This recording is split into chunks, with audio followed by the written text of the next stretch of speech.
online presentation of the Glueckl Institute. This is the first fully online event other than our monthly book club that LBI has done in a while, and it's really great to see you all here, also to be interacting in this way with people who can't make it to our programs here in New York City. So thank you all very much for joining us this afternoon. I hope the weather is as nice in all the places you are, or nicer than it is here in New York, which is really great.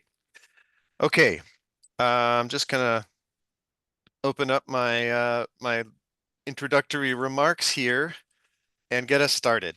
So, for anyone who doesn't already know, Glueckl Institute is a library and archive of German Jewish history. My name is David Brown. I'm director of public history here at the Glueckl Institute, which means I work with my colleague Stephanie and really the whole team, because it's a small, all hands on deck kind of place, on all our public programming, exhibitions. We have a podcast called Exile, narrated by Mandy Patinkin, that I recommend you check out, and various other curatorial projects that we do. But we are, like I said, first and foremost, a library and archive. We preserve over 80,000 library books, thousands of periodicals, nearly 10,000 works of art and objects, but also, and crucially, family papers in our archives that document centuries of Jewish life in Europe before the Holocaust, and not just in Germany, but throughout most of Central and Eastern Europe, wherever German was a major language and Jewish people lived, often as German speakers. So the Glueckl Institute was founded 70 years ago in 1955. We're celebrating a big anniversary this year. And when the LBI was founded, the people who founded it, emigres from Germany and Austria, laid out explicitly that it would not be focused on the Holocaust. And actually, the idea of the LBI was to write a history of the German-speaking Jews between emancipation, so in the beginning in the late 18th century, kind of starting with the Enlightenment, through 1933 or 1938.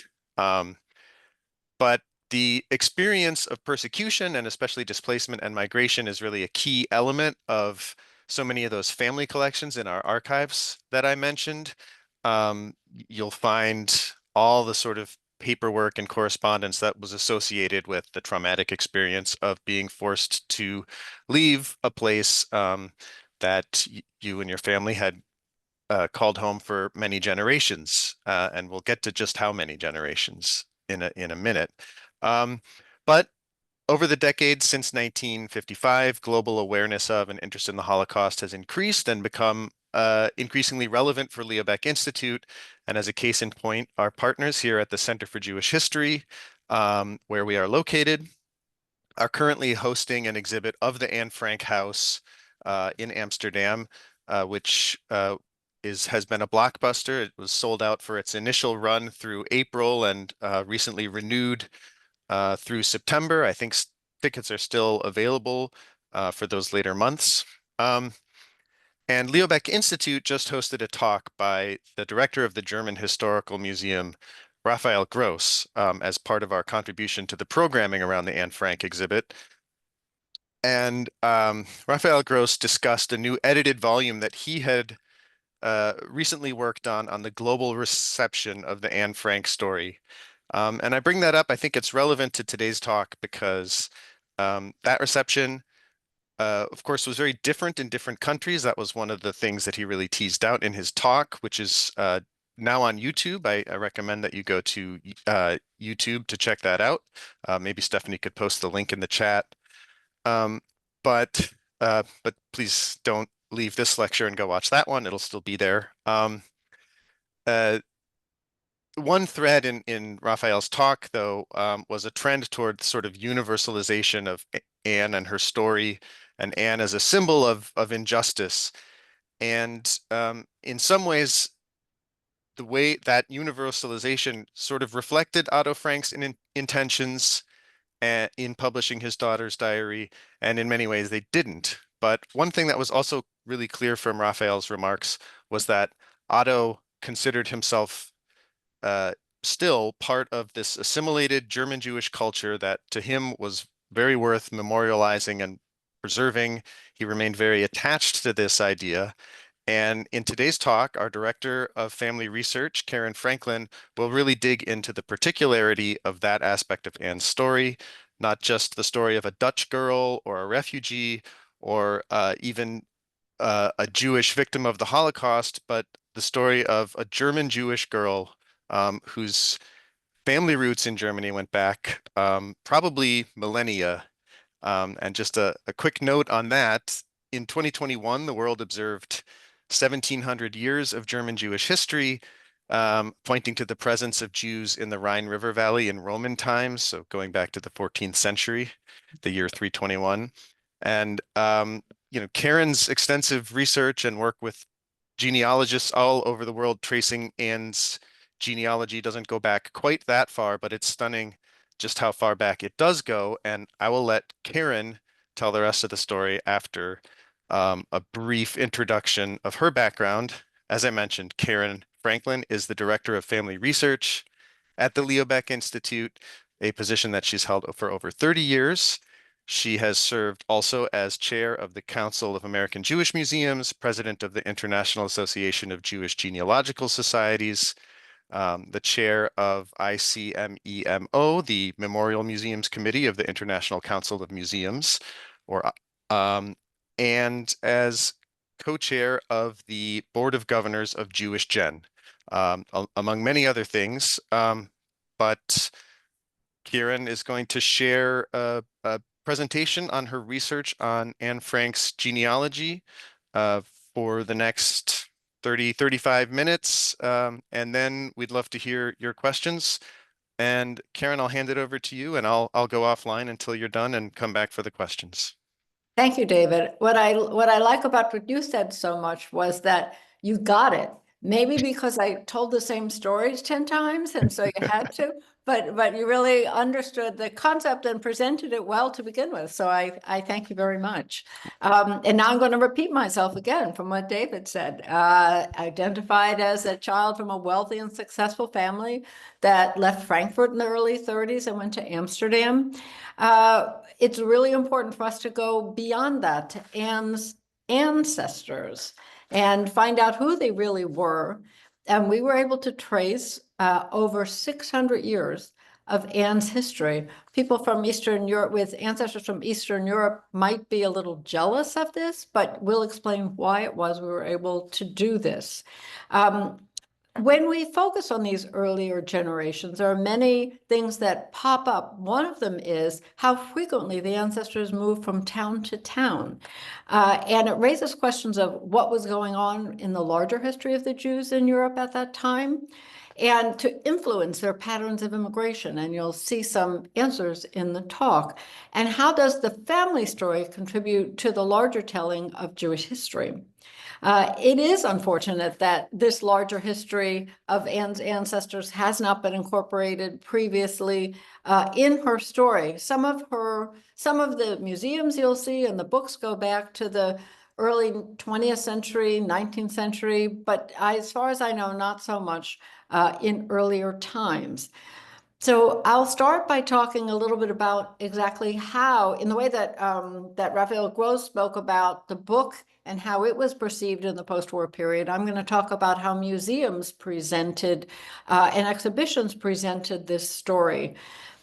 And also, I want to acknowledge the assistance of many genealogists and people in the historical community who worked with me to improve, update, correct some of the stories that I'm going to tell, some of the history that we'll be talking about. You'll see some charts, some genealogy charts. If you don't understand them, don't worry about it. It's not important because it's the concept and theme and not the details. I'll also be talking about my own family because my family is also from Frankfurt, and that's a part of the story. And at the end, I will tell you some practical jokes that were played by Anne's ancestors over 600, actually 600 years ago, or close to it. My math isn't great. So let's begin. we begin with a photograph that's actually shown in the center's exhibition about Anne Frank. It's Anne's parents' wedding in 1925. You have Otto Frank in the middle with his bride, Edith Hollander. And when you look at this picture, you know, in any exhibition, people bring something with them, and that's how they identify the photo, by what they see. Some people might look at the beautiful bride and groom. Other people look at the costumes that they're wearing and the clothing. Some look at the style of the photograph. I see the guy hanging from the rafters, literally in the back, with all the rest of the figures so solid and straight. But the one thing that hits me is, what the heck are all those women doing in the front row? Where are their spouses, their husbands? What's going on in this photo? That's the way a genealogist looks at this. And if my slide would move forward. Hi, Karen. Sorry to interrupt. We actually can't see your screen. Are you sharing your screen? Yes, let me try it again and see if that works. That could be why it's not showing. Hold on a sec. There wouldn't be a Karen X. Oh, okay. You can't see it now, right? People can see the screen. Thank you. They can. Okay, good. So now you can really, but you can see can you see my view, or can you see the whole screen with the photo? Sorry, Stephanie? Karen, I think you need to reshare it. Yeah, that's what I think. We could see it, but there seemed to be maybe a little bit of lag in the advancing of the slide. Yeah, that's what I had the problem doing. Let's try that again. There we go. Can you see that? Can you see the slide? No. Okay, so let me show. I apologize to everyone. Let me go back. Here we go. Hang on a second. I'm good with it, sort of. Give me one sec.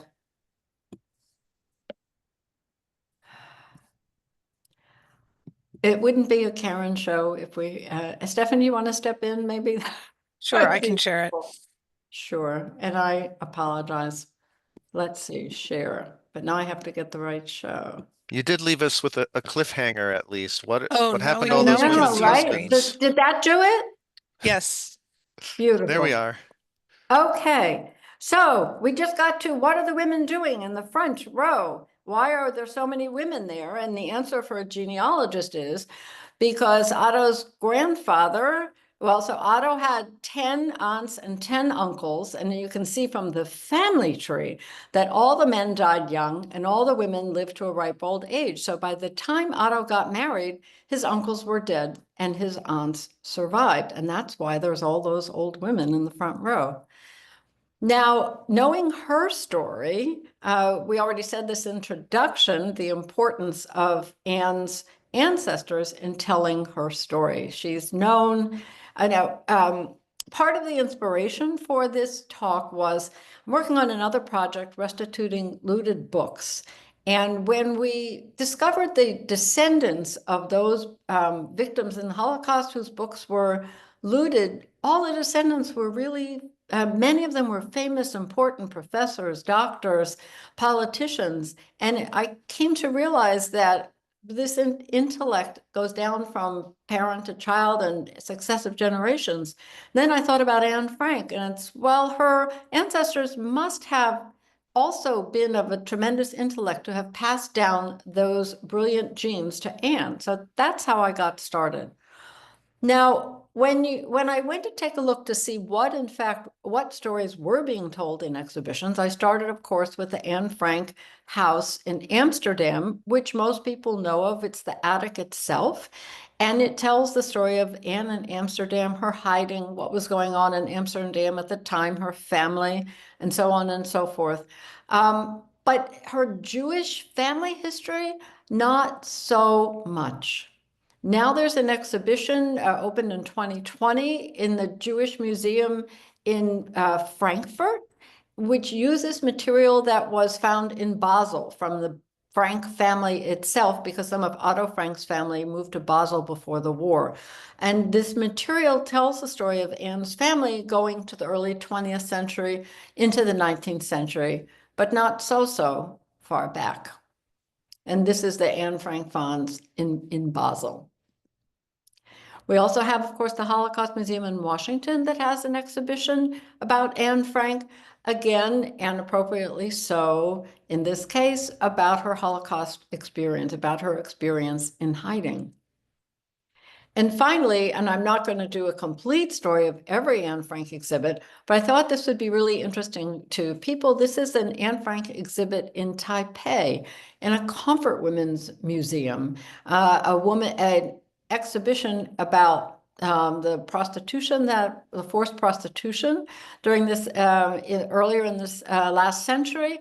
And you notice that Anne Frank is shown as a woman and a victim. So therefore, she connects with this local story there. Not necessarily the case that when people go out of that exhibition, they're going to even understand that Anne Frank was Jewish.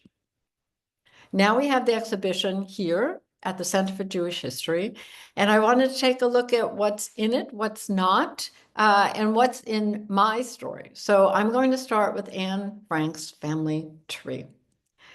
This is what it looks like. It is not necessary for you to squint and look at every single person on each line, and nor is it necessarily entirely correct. However, it's clear that it goes back many generations because the family was from Frankfurt and the records exist.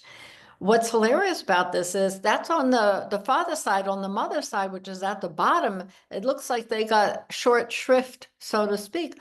But if you were to look up closely, you would see that they still go back to the early 1700s, the 1600s. It's just that compared to the Frankfurt branch, it doesn't look quite as intensive and extensive.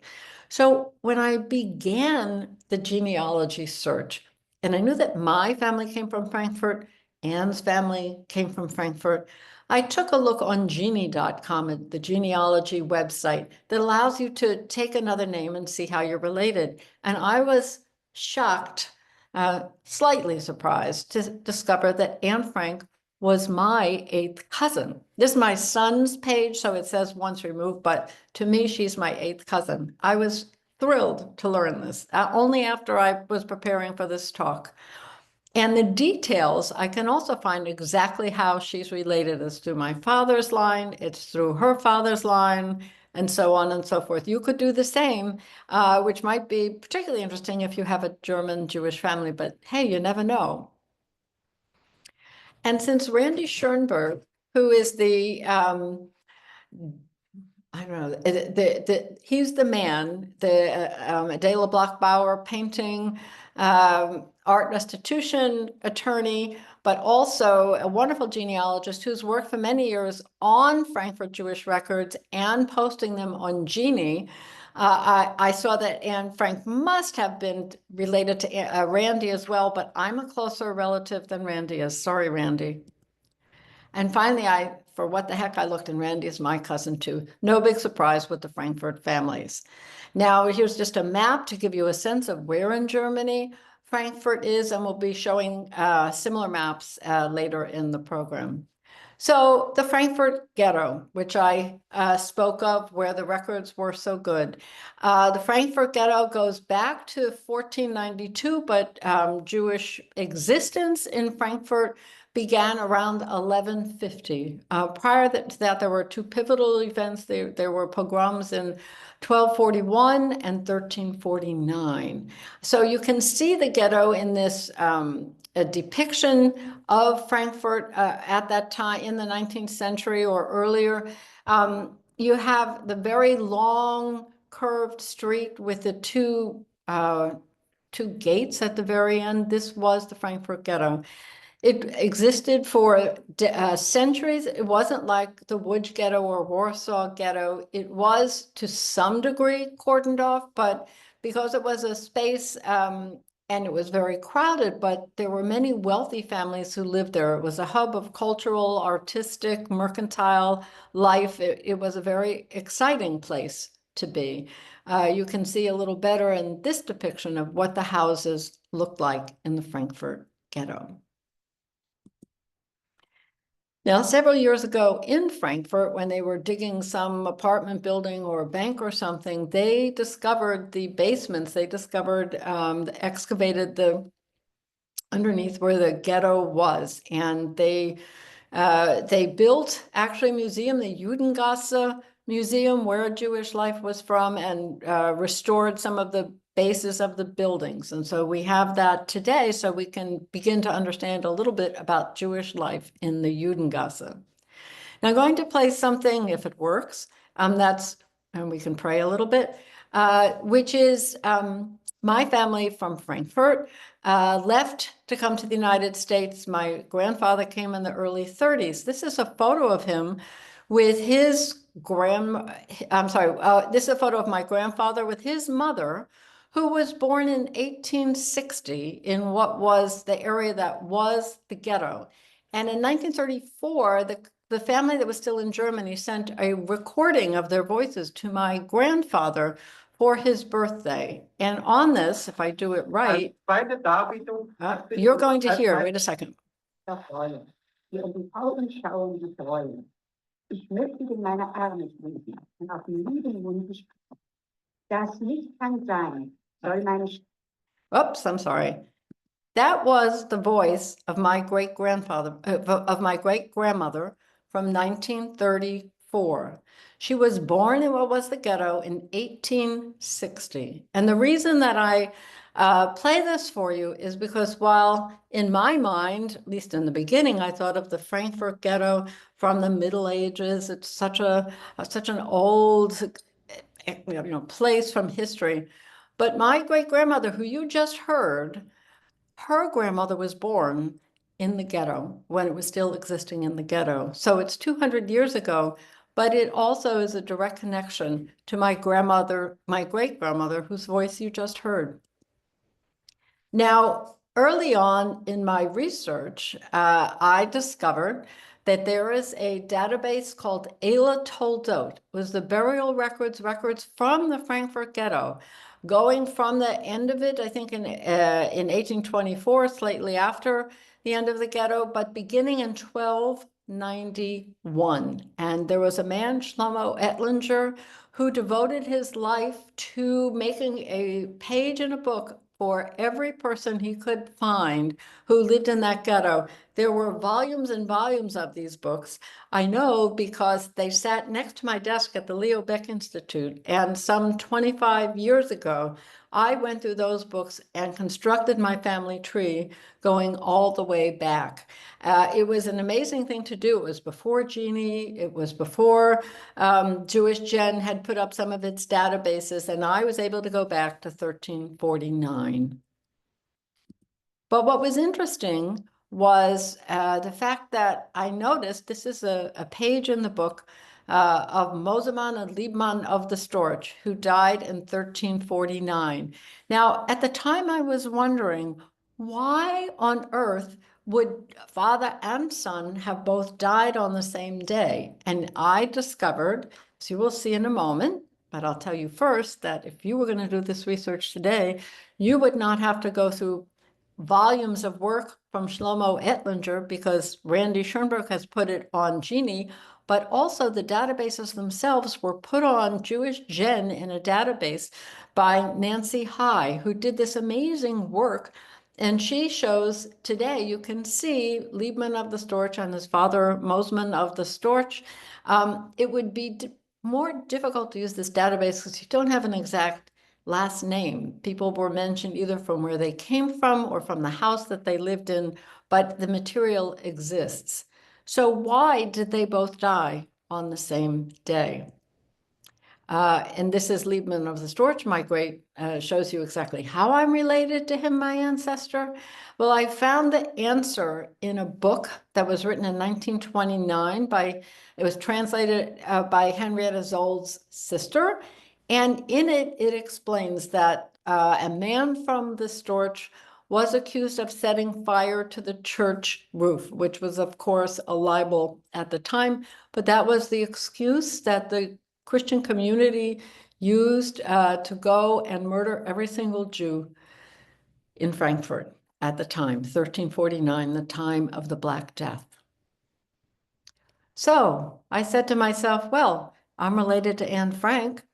Might she have been descended from Liebman of the Storch too? And when I spoke about this a few weeks ago, actually, I wasn't quite sure at the time. I thought I had found it, but I didn't prove it. And when I gave my lecture, after I gave my lecture, there was a David Solomon who got in touch with me, and he said, he wrote me an email and he said, Karen, she was related. Here is the tree. And here are 2 pages of this tree. It starts with Anne Frank and goes back those 22 generations to Liebman of the Storch. Pretty amazing. What a way to frame Anne Frank's history, to imagine that she was not the first one. And hopefully, yes, she was not the first. But if you take a look, you'll see at the bottom of the 4th page of Ancestors, it starts again. That's because Anne Frank is descended from Liebman on 8 sides of her family. And this tree that was sent to me is about 30 pages long, describing all of Anne's ancestors going back to Liebman. Now, another of Anne's line, actually it's the same line, her Stern family, is a remarkable painting, which is currently at the Jewish Museum in Frankfurt. It's the earliest painting of a Jew who had lived in the Frankfurt ghetto, this Susskind Stern. And after my talk, I was contacted by a man whose name is Ralph Stern, who told me about the story of this portrait. He had been mesmerized. It was his ancestor, and he wanted to know, how did this survive the Holocaust? What was the story with this portrait? So he traced it. It's an incredible story that he tells about one of the ancestors, I guess in the early 20th century, died, and there were no heirs. So the person handling his estate had the portrait in his family, and it was found after the war in the home of a descendant, and so on and so forth. And it took place, this story, around Cologne. And so he went to the Cologne newspaper and he said, look, this is Anne Frank's ancestor. It's such an important, portrait, and it was found in our area. You have to do an article about it, to which they responded, nah, that's an Amsterdam story. That's not a local story. That's, of course, my point exactly. It's a Jewish story.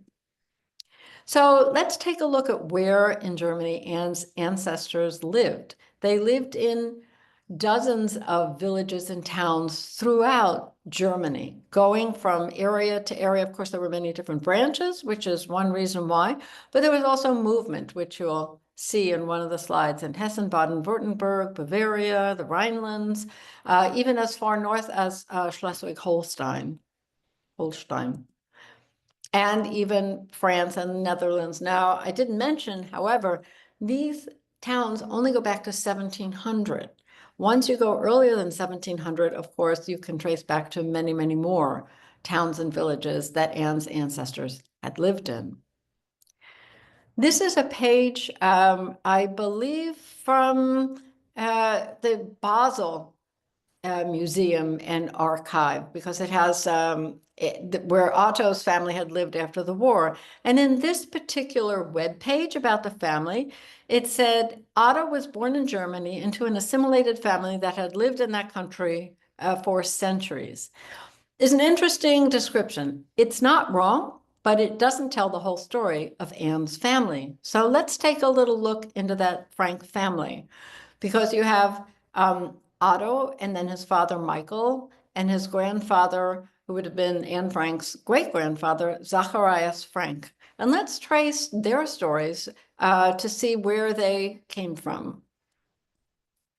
So I actually went to the town where Zacharias Frank was born, I believe in 1811, traveled there, and on the side of the house, I found this most remarkable little sign, the House of the Cantor.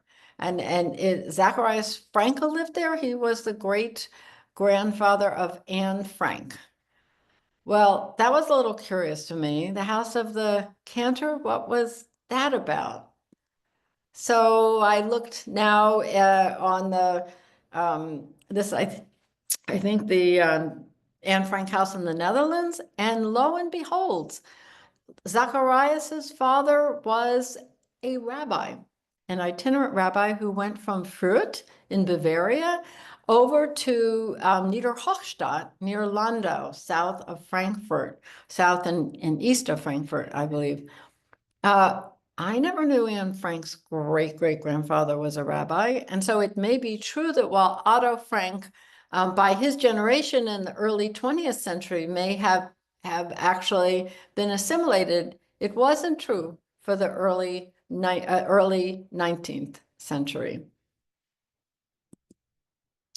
Now, from this little town of Niederhochstadt, which I visited, it's a short, a few kilometers to Landau, the next largest town. And it was there that Michael Frank, Otto Frank's father, Anne's grandfather, had set up in business and became quite successful. And this beautiful house, which was restored some years ago, and it's now the university in Landau, has a major exhibition about Anne Frank and her family. If you happen to be in Landau, where Ruth Landy has written a wonderful cookbook about recipes from Landau, hope you'll go see the Anne Frank exhibit.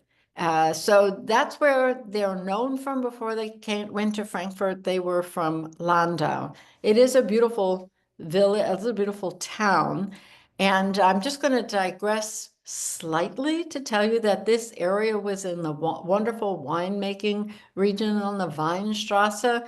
And not too far up the road from Landau is a town named Karlstadt. And I'm not going to name whom we all know, whose grandfather came from Karlstadt. But if you go to Google, don't turn this off, but if you take a quick look at Google on the side on your phone, you will find out who came from Karlstadt, just down the road from where Anne Frank's grandfather had lived. Okay, now I'm going to take a step a little further back, and I'm going to go to yet another source of information about Anne Frank. So amazing. So now we've taken the Frankfurt family and learned about the Frankfurt ghetto, but I found another extraordinary link to Anne's family. And this also came about as from the last lecture that I gave by another person who was in touch with me. This person was David Solomon. And David Solomon wrote to me, and he said, I think it was David, I'll triple check. He said, oh, sorry, this was Nancy High who told me this. Nancy wrote me, the woman who did Ayla Toledot. And she said, look, this is the family tree. It's a close-up from the one you saw earlier.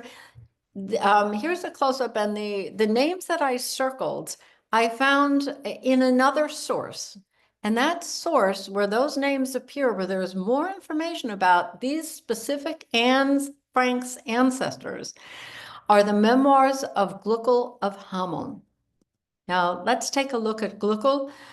She's not a household word, but she's not a household word or name, but Glueckl of Hameln was known because in the late 1600s, she wrote her memoirs. And what genealogists love about her memoirs is she wrote them like an ethical will, where she said, I want my children and the next generations to know who we were.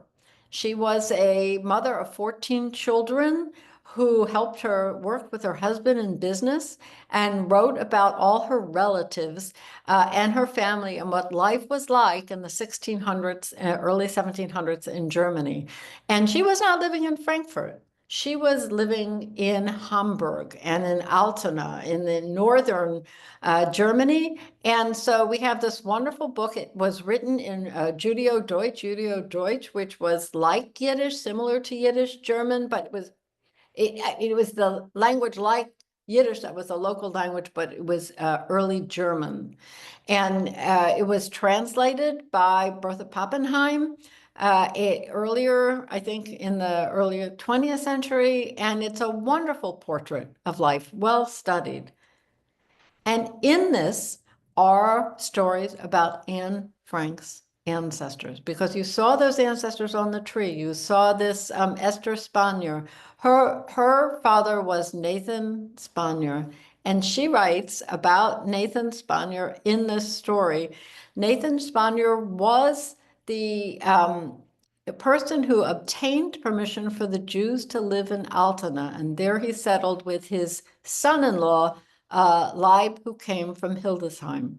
So within these pages are many references to Anne's ancestors. So I think sometimes we struggle to find the stories behind the names. We construct the trees, but we don't know much about these people. But here it's right in front of us. And to imagine that we were able to make this connection. Thank you, Nancy. Hi.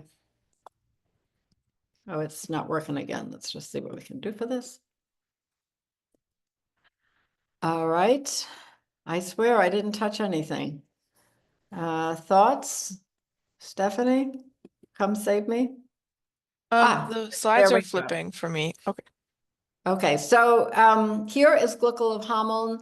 Here is her, thank you, Stephanie. Here is her Google page. And I was interested, I wanted to find out if I was related to Glueckl of Hameln, and sure enough, I am too. However, I am, Glueckl is my, you can see this slide, right? I hope, Stephanie, Yes. let me, yeah. So Glueckl is my 4th great uncle's nephew's wife's 5th great grandmother. I'm gonna get real excited about this connection, but it is kind of funny. Stephanie, I wanted to, why is it not working for me all of a sudden? I can see the slide and I can see your cursor. But can you see me trying to move it back? And it's not, okay, sorry. It just went back. I think I got it now.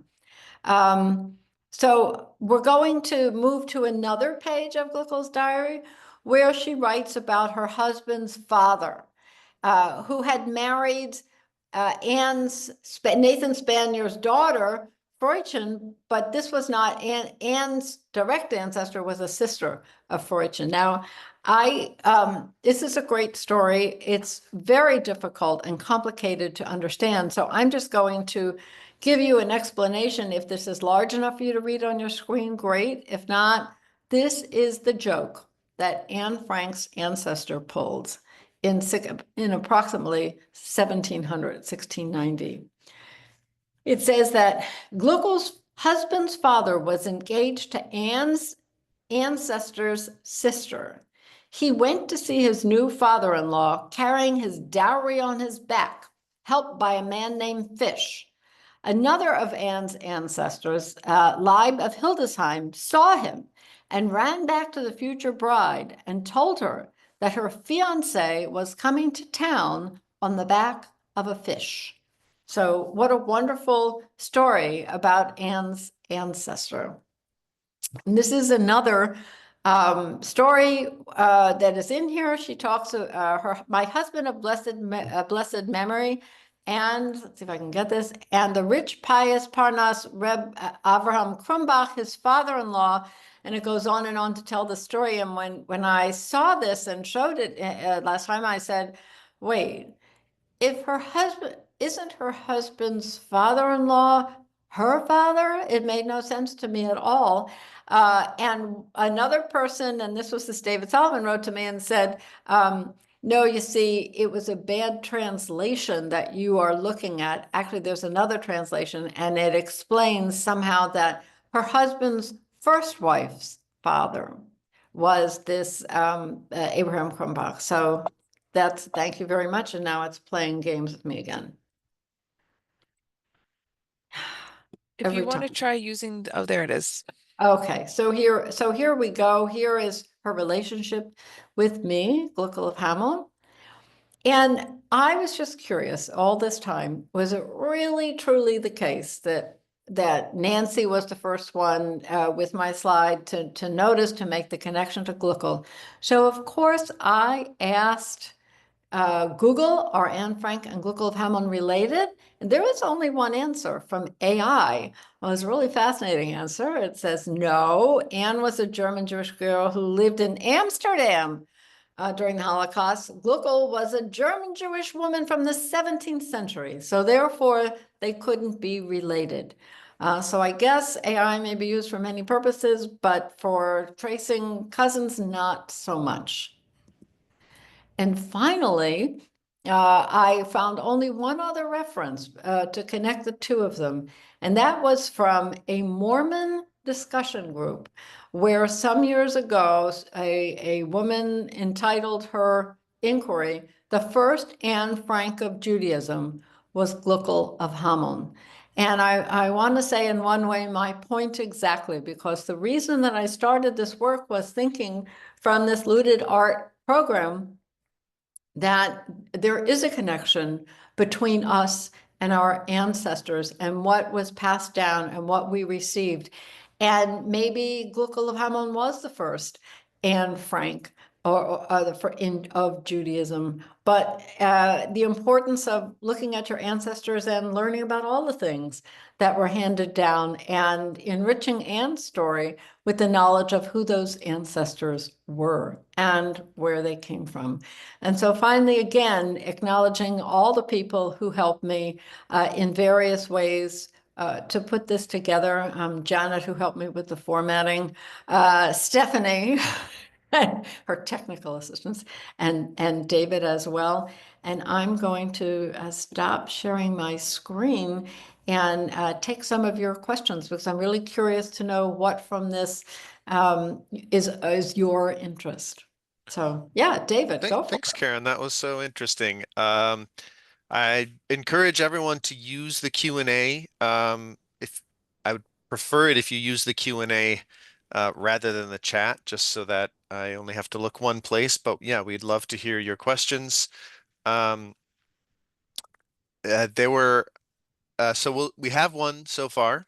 Stanley Lankowski asks, Nathan Spanier, was he descendant of Sephardic Jews who left Iberia during the Inquisition? Spanier being a cognative Spaniard. Yeah, that's not the first time that that question has been asked, and I'm not entirely sure of the answer. I could imagine DNA from Spaniards today could confirm that. So most of the Spaniards were known to have been in Hamburg, and there was a large Sephardic community in Hamburg, but I don't know for sure. Yeah, I mean it would stand to reason because that is one of the sort of historic roots of the Hamburg Mhm. Jewish community is Sephardic Jews who left Yeah. during the Inquisition. But yeah, um, Sandra Landman asks if the family tree for Anna Frank is available online.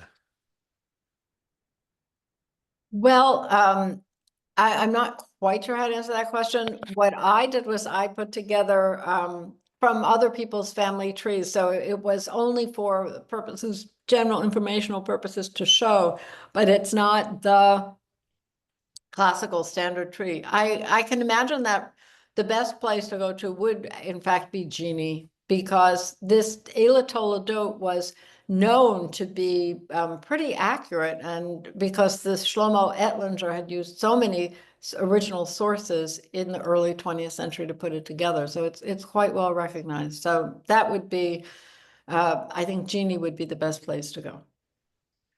Karen, I have a question about Ela Toldot.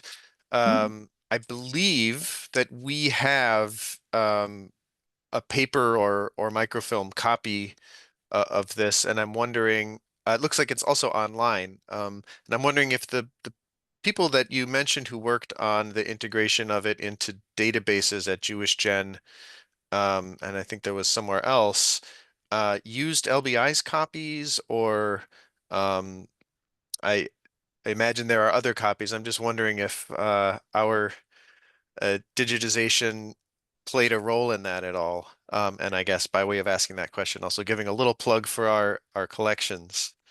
Yeah, and I remember when I used it at the time, there were only three existing copies of it in paper at the time. That was it. And I got to tell you, it was worth working at the Leo Baeck Institute to get my hands on those copies at the time, and very painstaking to go back generation by generation. But yes, I do believe she used the copies that we had online to. Yeah. Well, it's also amazing what ha like how much more information is unlocked when people turn even a digitized record like that into some kind of structured data that's searchable.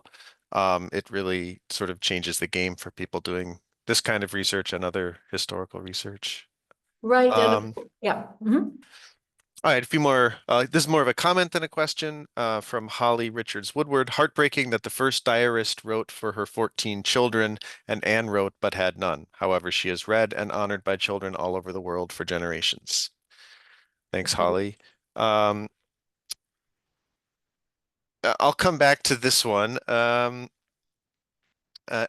skip ahead to Gabrielle Meyer.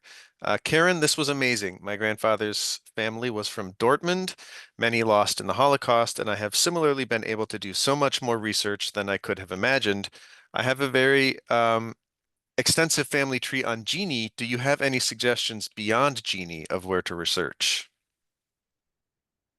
Wow, where to start? Well, I would say start at the Leo Baeck Institute, and also, I mean, where I often start, frankly, is, and you can see from my stories here, there are so many experts. I often just put an inquiry on the Jewish Gen discussion group, and what's amazing about it is that people sometimes actually do the research for you. They don't just tell you where you can find information. And as far as the Leo Baeck Institute, is not only a question of finding the material itself on our website, lbi.org, and going to the search engine and clicking on the catalog. So otherwise, you get the website. But you can also direct inquiries to us. My email is karenfranklin@lbi.org. And I have to laugh because my most favorite line in the world is, if you ever really do need assistance and if we can be of help to you, write to Michael Simonson. His email is msimon, simonson, @lbi.org. But truly, Michael will kill me, so you can feel free to write to me, K. Franklin. Yeah. Yeah. I would also say that, you know, reconstructing genealogies is one thing that Leo Baeck Institute can be, and our collections can be very useful for, but it's also just a great resource for context on, I think Dortmund was the place that you mentioned. So, I'm sure that you would find things in our catalogs related to the Jewish communities of Dortmund, and their official communal organizations, other Jewish families from Dortmund, and and so on and so forth, even if it doesn't, necessarily contain your particular family name. There's a lot of information that can be very illuminating in a kind of uh, context creating way. Yeah. And I would also add that, I mean, in past years, yes, you might go directly to the archives or directly to other sources, but by now, there are many German families whose trees have been posted, not only found within LBI, but or Genie, but also on Ancestry.com, My Heritage. There are even the Mormons. Sometimes I find on FamilySearch.org have German Jewish family trees. So I would look for the trees first, so that you don't reinvent the wheel. Um, so here's a question from Eliana Sacher.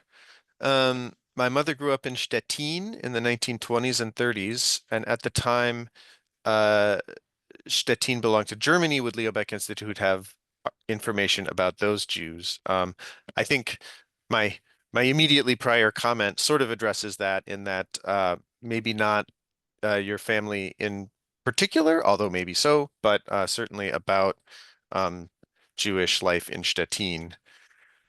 Um, Yeah, and I would again start with the communities database on Jewish Gen to see where it is, where any town is today and where it has been historically, and look at the databases from those areas, which could in fact have indexed records for them, for Stettin and so on. Because yes, there are places, for example, Alsace was at times German speaking, Czech Republic today, but it just so happens that LBI records are not as strong in those areas as they are in the more traditional Bavaria, Baden-Württemberg, and so on.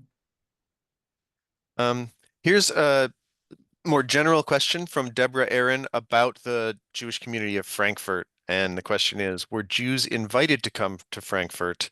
If not, why did they arrive there? Karen, what can you say about the sort of early origins of the Jewish community of Frankfurt? Ugh. I mean, I'm not actually an expert in the Frankfurt Jewish community. I mean, it really depended on the period. There were times that they were welcomed by the local rulers and government, and other times when they were thrown out or murdered. So there used to be a joke of Jewish history, which was it was in a cycle. It was they tried to kill us. We won, let's eat. And when you look at the history of Frankfurt, I mean, it is somewhat like that. There were fires, there were wars, there were pogroms, and so on and so forth, and the differing rulers who went back and forth. What was the original question? When were they welcomed? I mean, the first community was in, I think, about 1150, and that was at the behest of getting permission to be allowed to settle there.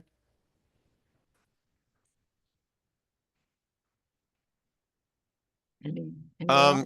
Here's a question from Ruth Landy, who says, fantastic presentation. What do you know about where Anne's ancestors were originally from? Can we trace that family and other German Jews' origins to Eastern Europe or question mark? I guess the gist there is like, what about before the the known ancestors? Any inklings about where they might have come from? That's a great question. I could imagine a way to know the earlier origins would be through DNA, to be able to, I think especially Y DNA, so that they've done some incredible work recently. So when the Y DNA, so it's the father's father's father, so it could be done for the Frank family if there are Franks left, and for the mothers, Franklin, Edith, family, Edith Hollander, I suppose. If there were Hollander sons that have come directly down, it can be done that way. And yes, in the recent lectures that I heard, even those who are distantly related, nine times removed, or the DNA connection, they're able to tell from where other families had settled at certain times, where the families had lived 1,000 years ago, 1,500 years ago, and so on. So since the actual records wouldn't go that far back, the DNA from the Y branches of the family might give us some idea if they had at some point been settled in Eastern Europe. I'm not a DNA person either. I hope that was clear. If not, write to Michael Simonson. So A resident genetic biologist. No, he does many not. things, but not that. Um, let's see. I am so here's a question that I think kind of gets to the significance of names. I am from Doris Kamenetz. I am descended from Landauers, who I can trace back to the 1700s to the town of Butenhausen. Would it be correct to assume that they came from Landau before that? Great question. I don't know how to answer. I'm going to guess that is a very good likelihood, but from what period or when the connection would be made, I couldn't say. Landauer was a very common name. There were, I mean, in many different towns, there were some Morgenthau's and Lehmans who were Landauers, I guess Morgenthau's. And yeah, it was a very common name in Bavaria, but maybe. I mean, there was the kind of movement for various reasons, and that's what makes it interesting to study.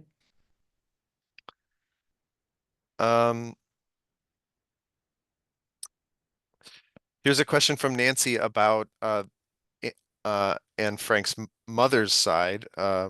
Nancy August writes, I heard that Anne's mother, Edith Hollander, was from Aachen. Did you do any research in this area? Not yet. Not yet, but yes, that is the case. There was a whole number of villages. I went through them quickly in the Upper Palatinate and so on and so forth from Aachen in that area. Yeah. And aren't the Stolpersteine for the Frank family in Aachen. I think that in the when we did this project um, marking 1700 years of German Jewish history, we wanted to include something about the Frank family, and we chose those Stolpersteine in Aachen, Yeah. which to sort of get to their German roots. Right. Um, okay, Ruth Ross, I think, solved the well, not riddle, more of a trivia question, and writes, interesting that the Trump family lived down the road in Karlstadt. Also, Correct. the Heinz family of ketchup fame, question mark. I don't know about the Heinz family, but I assume you were referring to the Trump family or the Trump family. That would be the case, and I actually visited the town on a previous visit, and with feelings I will probably not wise to say anything political on a Leo Baeck Institute sponsored program, but my family actually lived in the village that was really only 2 kilometers away, so we'll just leave it at that. I mean, it's interesting to think about.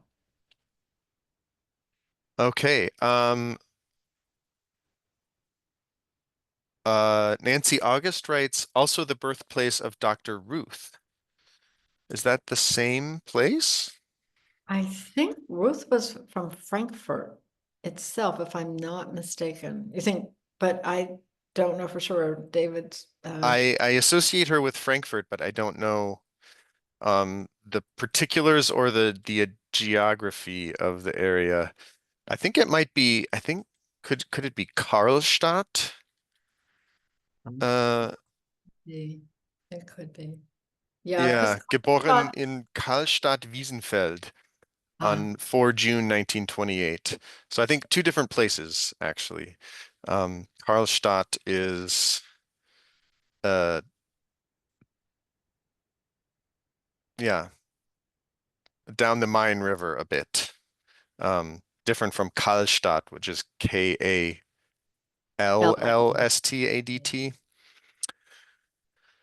Yeah, I mean, well, one of the other wonderful things about genealogy programs and LBI programs is if you have other information that if you can shed some light on some of the questions that have been raised, feel free to write to me seriously. And because I learn from everyone in this. So my talk was not meant to be so much scholarly in knowing every aspect of Anne's history, but more encouraging other people to think differently and to add to the knowledge about her ancestors as a group, as a project.